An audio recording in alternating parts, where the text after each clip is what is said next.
जादू टोना करणारे होत। जादू टोना करण्याच्या पाठीमागचं कारण प्रत्येकाचा फायदा आहे। कशासाठी करतात? आपला धंदा वाढावा आहे ना, आपल्याला नोकरी मिळावी, आपलं लग्न कार्य व्हावं, आपली शेती चांगली पिकावी,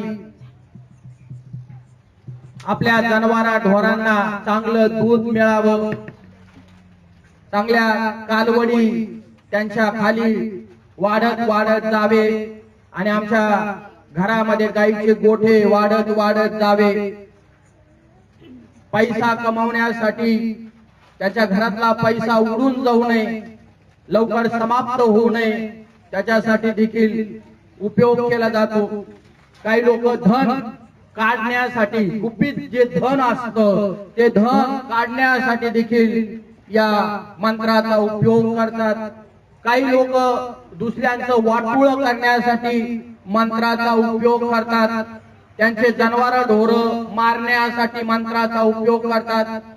काही असं आहे की त्यांच्या शारीरिक जीवनावर किंवा शरीरावरती त्यांच्या मुलाबाळांच्या, त्यांच्या सुनांच्या, त्यांच्या मुलींच्या, त्यांच्या नातवंडा परतवंडाच्या इजा पोचवायची, अशा नाना प्रकारच्या गोष्टी जगामध्ये तुम्ही आम्ही पाहतो। आणि मग परमेश्वराच्या वचनामध्ये तुम्हाला आणि मला या ठिकाणी बघायला मिळतं की जर तुम्ही आज प्रभू येशू ख्रिस्ताच्या सेवा कार्यामध्ये आज आलेले आहात, म्हणा मी प्रभूची सेवा कार्य करत आहे। सगळे दरम्यान शेजाऱ्याला मी प्रभूची सेवा कार्य करत आहे।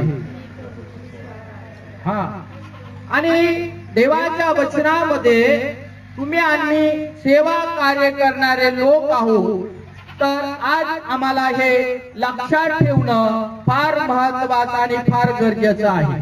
म्हणा सगळेजण आमेन। की देवाच्या लोकांनी किंवा विश्वासणाऱ्या मुलांनी आता जादू टोण्याकडे जायला नाही पाहिजे, मांत्रिकाकडे तुम्ही आम्ही जायला नाही पाहिजे आणि त्याच्याकडून तुमच्या फायद्यासाठी, माझ्या फायद्यासाठी जादू टोणा करायला नाही पाहिजे। मला सगळेजण आमेन म्हणा। मी प्रभू येशूच्या उपस्थितीत वचन देतो, मी माझ्या फायद्यासाठी